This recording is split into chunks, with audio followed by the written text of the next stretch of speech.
अस्सलाम वालेकुम, कैसे हैं आप सब। उम्मीद है कि मानो सेहत की बेहतरीन हालत में होंगे। आज हम बनाएंगे ब्रेकफास्ट रेसिपी जो बच्चों को बहुत ज़्यादा पसंद आती है। आज हम बनाएंगे चीज़ बर्गर टुटकेदार रैप। बहुत ही आसान रेसिपी है, आप इसे झटपट बनाकर तैयार कर सकते हैं। तो आइए फिर रेसिपी की स्टार्ट करते हैं। बिस्मिल्लाहिर्रहमानिर्रहीम। पहले हम लेंगे ऑयल, उसमें मैं ऐड कर रही हूँ। यहाँ पर मैंने चिकन बर्गर का यूज़ किया है। अगर आपके पास बीफ बर्गर है, वो आपको पसंद है, वो आप ऐड कर सकती हैं।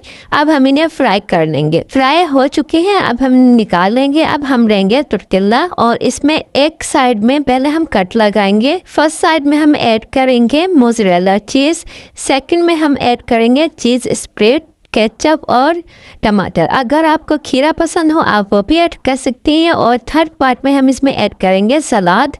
जो भी आपको पसंद हो वो आप ले सकती हैं। और बर्गर ऐड करने के बाद इसे हम रैप कर लेंगे। बिल्कुल इस तरह से आपको करना है। रैप हमारा तैयार हो चुका है और अब हम इसको रोस्ट कर लेंगे। ये देखें कितना अच्छे से ये रोस्ट हो चुकी है। ये कितने चीज़ें बनकर तैयार हुआ है। तो आप भी इसे ज़रूर बनाकर ट्राई कीजिए और फिर मुझे बताइए कमेंट करके कि ये रेसिपी आपको कैसी लगी।